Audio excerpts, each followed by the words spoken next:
ओम शांति। 3 नवंबर 2025। आज की मुरली। मीठे बच्चे, बाप आए हैं वॉइसलेस दुनिया बनाने, तुम्हारे कैरेक्टर सुधारने। तुम भाई भाई हो तो तुम्हारी दृष्टि बहुत शुद्ध होनी चाहिए। प्रश्न: तुम बच्चे बेफिक्र बादशाह हो, फिर भी तुम्हें एक मूल फिक्रात अवश्य होनी चाहिए। कौन सी? उत्तर: हम पतित से पावन कैसे बने, यह है मूल फिक्रात। ऐसा न हो बाप का बनकर फिर बाप के आगे सजाएं खानी पड़े। सजाओं से छूटने की फिक्रात रहे। नहीं तो उस समय बहुत लज्जा आएगी। बाकी तुम बेपरवाह बादशाह हो, सबको बाप का परिचय देना है। कोई समझता है तो बेहद का मालिक बनता, नहीं समझता है तो उसकी तकदीर तुम्हें परवाह नहीं। ओम शांति। रूहानी बाप, जिसका नाम शिव है, वह बैठ अपने बच्चों को समझाते हैं। रूहानी बाप सभी का एक ही है। पहले पहले यह बात समझानी है तो फिर आगे समझना सहज होगा। अगर बाप का परिचय ही नहीं मिला होगा तो प्रश्न करते रहेंगे। पहले पहले तो यह निश्चय कराना है। सारी दुनिया को यह पता नहीं है कि गीता का भगवान कौन है। वह श्री कृष्ण के लिए कह देते, हम कहते परमपिता परमात्मा शिव गीता का भगवान है। वही ज्ञान का सागर है। मुख्य है सर्वशास्त्रमयी शिरोमणि गीता। भगवान के लिए ही कहते हैं, हे प्रभु तेरी गतमत न्यारी। श्री कृष्ण के लिए ऐसे नहीं कहेंगे। बाप जो सत्य है वह जरूर सत्य ही सुनाएंगे। दुनिया पहले नई सतो प्रधान थी, अभी दुनिया पुरानी तमो प्रधान है। दुनिया को बदलने वाला एक बाप ही है। बाप कैसे बदलते हैं वह भी समझाना चाहिए। आत्मा जब सतो प्रधान बने तब दुनिया भी सतो प्रधान स्थापन हो। पहले पहले तुम बच्चों को अंतर्मुख होना है। जास्ती तीक तीक नहीं करनी है। अंदर घुसते हैं तो बहुत चित्र देख पूछते ही रहते हैं। पहले पहले समझानी ही एक बात चाहिए, जास्ती पूछने की मार्जिन न मिले। बोलो, पहले तो एक बात पर निश्चय करो, फिर आगे समझाएं, फिर तुम 84 जन्मों के चक्र पर ले आ सकते हो। बाप कहते हैं, मैं बहुत जन्मों के अंत में प्रवेश करता हूँ। इनको ही बाप कहते हैं, तुम अपने जन्मों को नहीं जानते हो। बाप हमको प्रजापिता ब्रह्मा द्वारा समझाते हैं। पहले पहले अल्प पर ही समझाते हैं। अल्प समझने से फिर कोई संशय नहीं होगा। बोलो, बाप सत्य है, वह भी असत्य नहीं सुनाते। बेहद का बाप ही राजयोग सिखलाते हैं। शिवरात्रि गाई जाती है तो ज़रूर शिव यहाँ आए होंगे ना। जैसे श्री कृष्ण जयंती भी यहाँ मनाते हैं। कहते हैं, मैं ब्रह्मा द्वारा स्थापना करता हूँ। उस एक ही निराकार बाप के सब बच्चे हैं। तुम भी उनकी औलाद हो और फिर प्रजापिता ब्रह्मा की भी औलाद हो। प्रजापिता ब्रह्मा द्वारा स्थापना की तो ज़रूर ब्राह्मण ब्राह्मणियाँ हो, बहन भाई हो गए। इसमें पवित्रता रहती है। गृहस्थ व्यवहार में रहते पवित्र रहने की यह है भीति। बहन भाई हैं तो कभी क्रिमिनल दृष्टि नहीं होनी चाहिए। 21 जन्म दृष्टि सुधर जाती है। बाप ही बच्चों को शिक्षा देंगे ना। कैरेक्टर सुधारते हैं। अभी सारी दुनिया के कैरेक्टर सुधरने हैं। इस पुरानी पतित दुनिया में कोई कैरेक्टर नहीं, सब में विकार हैं। यह है ही पतित विशेष दुनिया। फिर वॉइसलेस दुनिया कैसे बनेगी, सिवाय बाप के कोई बना न सके। अभी बाप पवित्र बना रहे हैं। यह हैं सब गुप्त बातें। हम आत्मा हैं, आत्मा को परमात्मा बाप से मिलना है। सब पुरुषार्थ करते ही हैं भगवान से मिलने के लिए। भगवान एक निराकार है। लिबरेटर गाइड भी परमात्मा को ही कहा जाता है। दूसरे धर्म वाले कोई को लिबरेटर गाइड नहीं कहेंगे। परम पिता परमात्मा ही आकर लिबरेट करते हैं, अर्थात तमो प्रधान से सतो प्रधान बनाते हैं। गाइड भी करते हैं। तो पहले पहले यह एक ही बात बुद्धि में बिठाओ। अगर न समझें तो छोड़ देना चाहिए। अल्प को नहीं समझा तो बे से क्या फ़ायदा। भल चले जाएं तो मुझो नहीं। तुम बेपरवाह बादशाह हो। असुरों के विघ्न पड़ने ही हैं। यह है ही रुद्र ज्ञान यज्ञ। तो पहले पहले बाप का परिचय देना है। बाप कहते हैं मनमना भव। जितना पुरुषार्थ करेंगे उस अनुसार पद पाएंगे। आदि सनातन देवी देवता धर्म का राज्य स्थापन हो रहा है। इन लक्ष्मी नारायण की डिनाइस्टी है और धर्म वाले कोई डिनाइस्टी स्थापन नहीं करते हैं। बाप तो आकर सबको मुक्त करते हैं। फिर अपने अपने समय पर और धर्म स्थापकों को आकर अपना धर्म स्थापन करना है। वृद्धि होनी है। पतित बनना ही है। पतित से पावन बनाना यह तो बाप का ही काम है। वह तो सिर्फ आकर धर्म स्थापन करेंगे, उसमें बड़ाई की बात ही नहीं। महिमा है ही एक की। वो तो क्राइस्ट के पिछाड़ी कितना करते हैं, उनको भी समझाया जाए। लिबरेटर गाइड तो गॉड फादर ही है। उनके पिछाड़ी क्रिश्चियन धर्म की आत्माएं आती रहती हैं, नीचे उतरती रहती हैं। दुख से छुड़ाने वाला तो एक ही बाप है।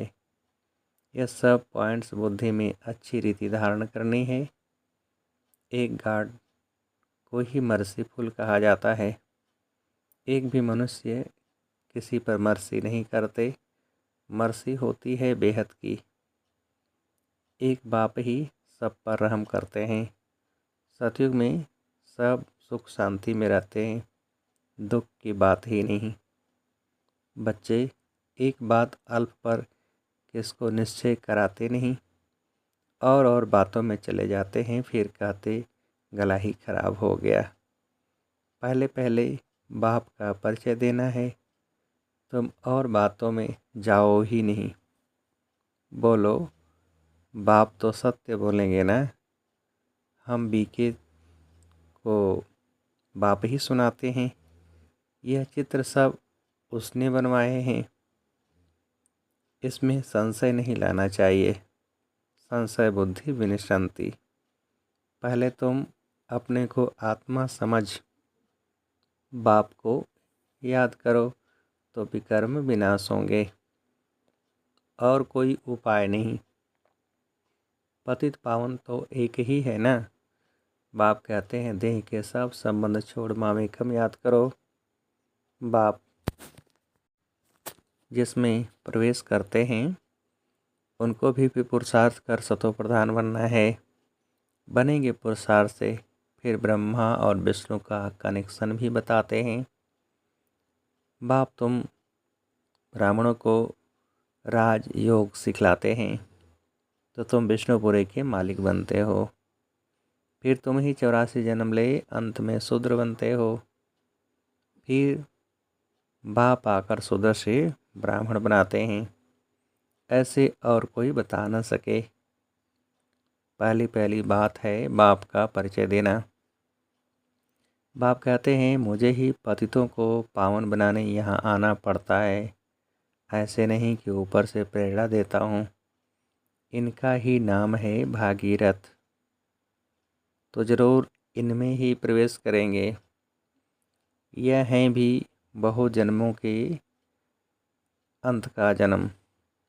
फिर तो प्रधान बनते हैं। उसके लिए बाप युक्ति बताते हैं कि अपने को आत्मा समझ मामेकम याद करो। मैं ही सर्वशक्तिमान हूँ। मुझे याद करने से तुम्हारे में शक्ति आएगी। तुम विश्व के मालिक बनेंगे। ये लक्ष्मी नारायण का वर्षा इन्हों को बाप से मिला है। कैसे मिला वह समझाते हैं। प्रदर्शनी, म्यूजियम आदि में भी तुम कह दो कि पहले एक बात को समझो, फिर और बातों में जाना। यह बहुत ज़रूरी है समझना, नहीं तो तुम दुख से छूट नहीं सकेंगे। पहले जब तक निश्चय नहीं किया है तो तुम कुछ समझ नहीं सकेंगे। इस समय है ही भ्रष्टाचारी दुनिया। देवी देवताओं की दुनिया श्रेष्ठाचारी थी। ऐसे ऐसे समझाना है। मनुष्यों की नब्ज भी देखनी चाहिए। कुछ समझता है या तबाही है। अगर तबाही है तो फिर छोड़ देना चाहिए। टाइम वेस्ट नहीं करना चाहिए। चात्रक पात्र को परखने की भी बुद्धि चाहिए। जो समझने वाला होगा उनका चेहरा ही बदल जाएगा। पहले पहले तो खुशी की बात देनी है। बेहद के बाप से बेहद का वर्षा मिलता है ना। बाबा जानते हैं याद की यात्रा में बच्चे बहुत ढीले हैं। बाप को याद करने की मेहनत है, उसमें ही माया बहुत विघ्न डालती है।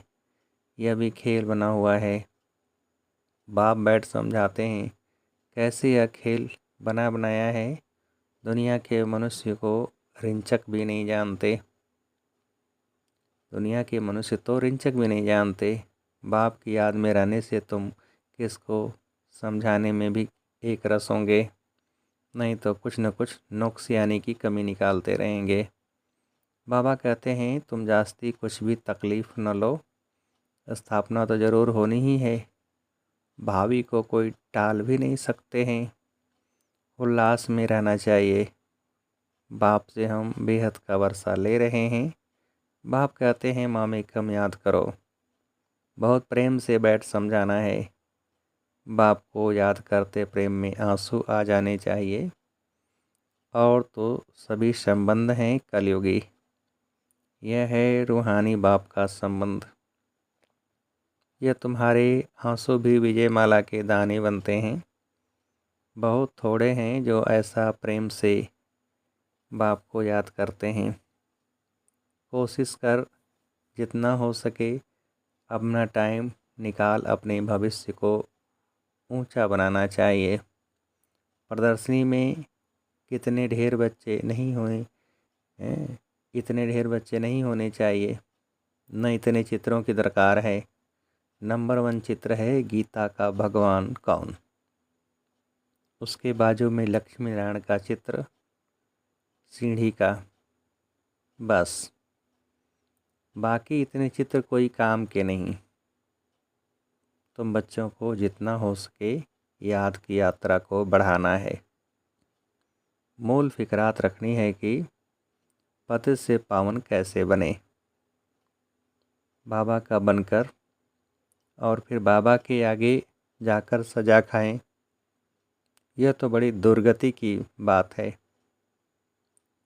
अभी याद की यात्रा पर नहीं रहेंगे तो फिर बाप के आगे सजा खाने समय बहुत बहुत लज्जा आएगी। सजा ना खानी पड़े, यह सबसे जास्ती फुरना रखना है। तुम रूप भी हो बसंत भी हो। बाबा भी कहते हैं मैं रूप भी हूँ बसंत भी हूँ। छोटी सी बिंदी हूँ फिर ज्ञान का सागर भी हूँ। तुम्हारी आत्मा में सारा ज्ञान भरते हैं। 84 जन्मों का राज, सारा राज तुम्हारी बुद्धि में है। तुम ज्ञान का स्वरूप बन ज्ञान की वर्षा करते हो। ज्ञान का एक एक रत्न कितना अमूल्य है, इनकी वैल्यू कोई कर न सके। इसलिए बाबा कहते हैं पद्मा पदम भाग्यशाली। तुम्हारे चरणों में पद्म की निशानी भी दिखाते हैं, इनको कोई समझ न सके। मनुष्य पद्मपति नाम रखते हैं, समझते हैं इनके पास बहुत धन है। पद्मपति का एक सरनेम भी रखते हैं। बाप सब बातें समझाते हैं, फिर कहते हैं मूल बात है कि बाप को और 84 के चक्र को याद करो। यह नॉलेज भारतवासियों के लिए ही है। तुम ही 84 जन्म लेते हो, यह भी समझ की बात है ना। और कोई सन्यासी आदि को सुदर्शन चक्रधारी भी नहीं कहेंगे, देवताओं को भी नहीं कहेंगे। देवताओं में ज्ञान होता ही नहीं। तुम कहेंगे हमारे में सारा ज्ञान है, इन लक्ष्मी नारायण में नहीं है। बाप तो यथार्थ बात समझाते हैं ना।